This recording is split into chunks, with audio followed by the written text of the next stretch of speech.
Olá, eu sou o professor Isaac Silva e esta é a quarta aula do terceiro módulo do curso Aprenda a Defender a Sua Fé no Ambiente Acadêmico. Nesta aula, o nosso tema será a origem da vida. Vamos juntos aprender sobre esse importante tema? Iniciaremos a nossa aula apresentando alguns questionamentos cruciais, quais sejam: você já parou para pensar sobre o que é a vida? Por que vivemos? Qual a fonte geradora da vida? Seria a vida obra do acaso? Quando, onde e como surgiu a vida? Essas são perguntas para as quais todos nós deveríamos buscar respostas, até encontrá-las. Talvez você ainda não tivesse se dado conta da importância de refletir sobre a vida. O filósofo italiano Nicola Abaiano conceitua a vida como característica que tem certos fenômenos de se produzirem ou se regularem por si mesmos, ou a totalidade de tais fenômenos. Já Aurélio define a vida como o princípio da existência, da força, do entusiasmo e de atividade.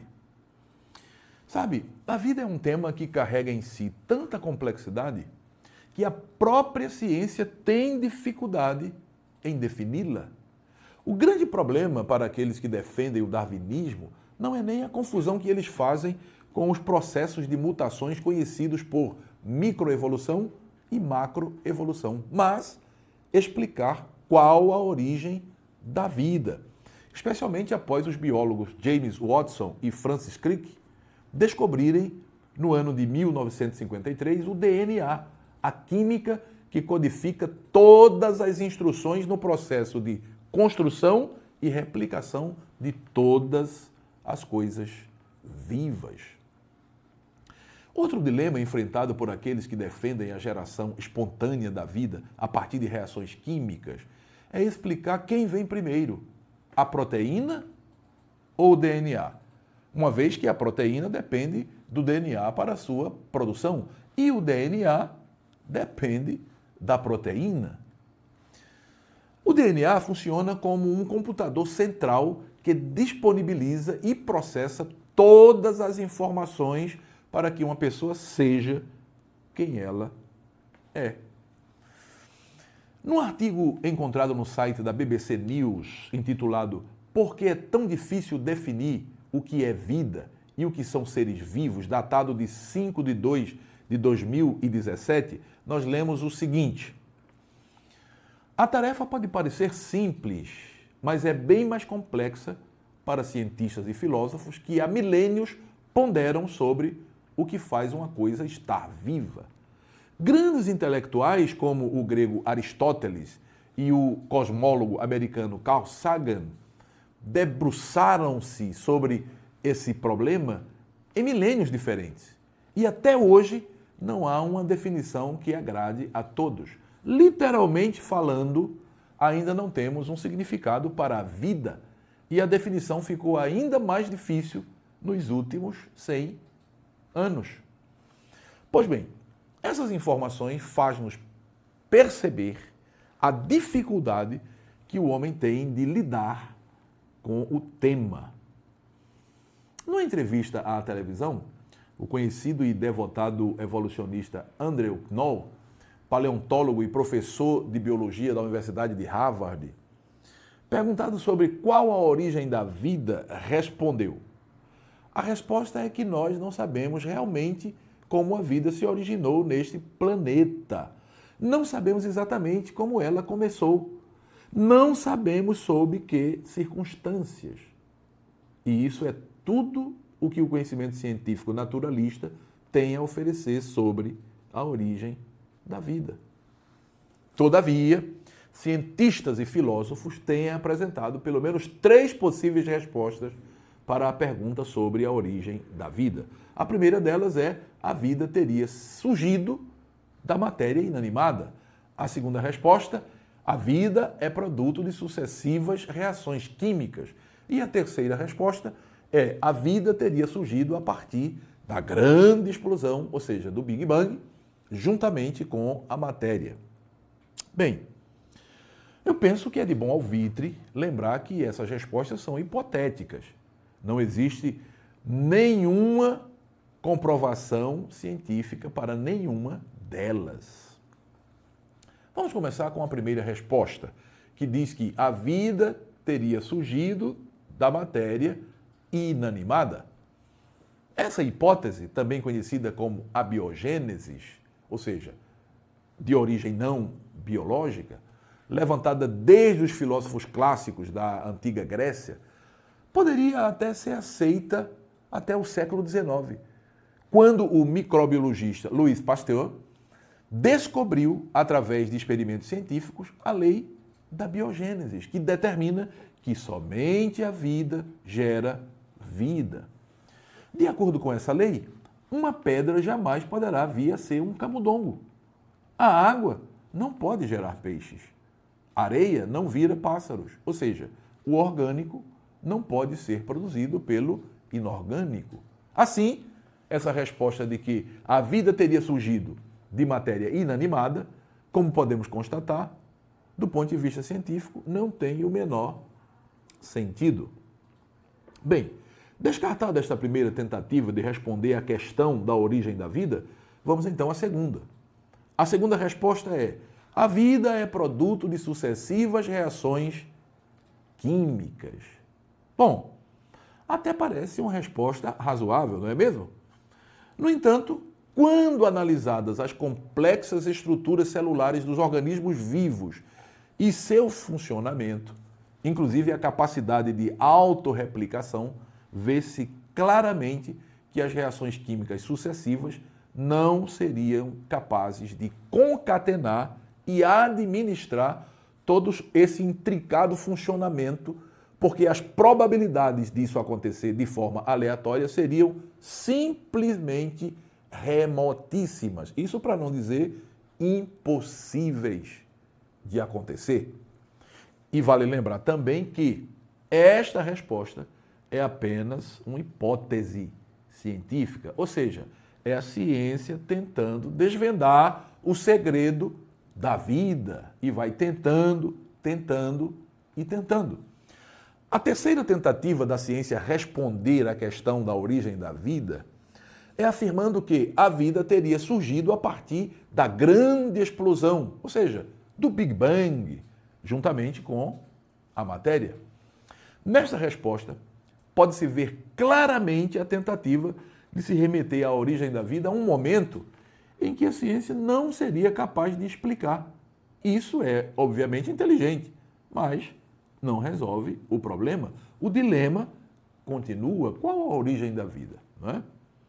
Pois bem, segundo essa resposta, como antes do Big Bang não havia laboratórios, nem muito menos cientistas, e a vida teria surgido exatamente a partir deste evento, então a ciência não tem como explicar a origem da vida. Ou seja, esta resposta seria, por assim dizer, uma saída pela tangente.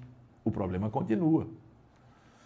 Pois bem, como a contribuição da ciência com a descoberta da lei da biogênese tem jogado luz, não é, à realidade da origem da vida, porque diz que somente a vida pode gerar vida, mesmo que alguém não queira admitir o ato da criação divina, é razoável pensar que um ser poderoso, vivo e pré-existente deu origem à vida, sendo ele a própria fonte da vida.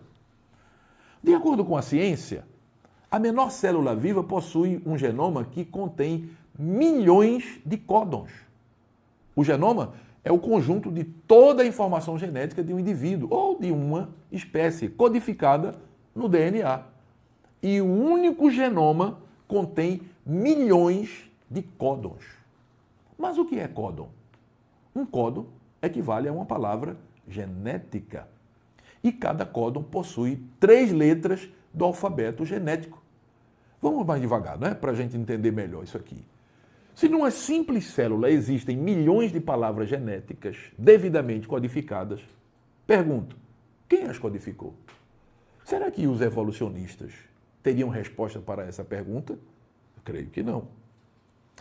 Dizer que essa intricada programação celular se deu de forma espontânea equivale a dizer que a Enciclopédia Britânica surgiu a partir da junção aleatória de uma quantidade X de papel e de todos os fonemas nela contidos, formando aleatoriamente todos os verbetes com os seus respectivos textos.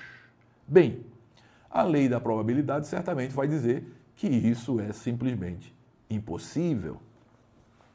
Para que uma forma de vida simples, pudesse evoluir para uma forma de vida mais complexa, exigiria um acréscimo enorme de novas informações matematicamente codificadas. Por exemplo, para que uma ameba pudesse vir ao longo de milhares de anos se tornar um camundongo, teria que multiplicar os seus milhões de códons e reprogramá-los de forma que pudesse assumir essa nova estrutura. A pergunta é: quem codificaria essa informação? Você acredita mesmo que isso poderia acontecer de forma aleatória, espontânea? Bem, a teoria da evolução tem pela frente inúmeras dificuldades para superar os muitos desafios impostos pelas inconsistências de suas próprias proposições. No século XIX, o cientista francês Louis Pasteur demonstrou, através de experimentos científicos, que micro-organismos não se formam através da geração espontânea da vida por meio de substâncias químicas inorgânicas. Com essa descoberta, provou a diferença entre o mundo orgânico e o mundo inorgânico, sendo formulada desses experimentos a lei da biogênese, que afirma categoricamente que vita ex vita, ou seja, a vida gera a vida. Portanto, as evidências científicas corroboram com a cosmovisão teísta, que aponta para um Criador que programou o universo nos mínimos detalhes, onde a vida pudesse florescer, proclamando de forma altissonante a sua existência, não somente como Criador, mas mantenedor de toda a sua criação. As tentativas de explicar a origem do cosmos e da vida, do ponto de vista naturalista, jamais encontrarão eco na realidade, pois deixam de fora aquele que tudo criou. No Salmo 36, e verso 9, o rei Davi exclama: pois em ti está a fonte da vida, na tua luz vemos a luz. Deus é a fonte da vida. É interessante como alguém que jamais sonhou com o progresso da ciência como conhecemos atualmente e por inspiração divina reconhece Deus como a fonte da vida. Assim fez também a irmã Ana em sua oração registrada no primeiro livro do profeta Samuel, no capítulo 2 e verso 6, onde lemos: o Senhor é quem tira a vida e quem dá a vida. Ele faz descer a sepultura e faz subir. Muito bem, por hora é só. Chegamos ao final da nossa aula. O tema da nossa próxima aula é a idade da Terra. Nos encontraremos lá. Até breve.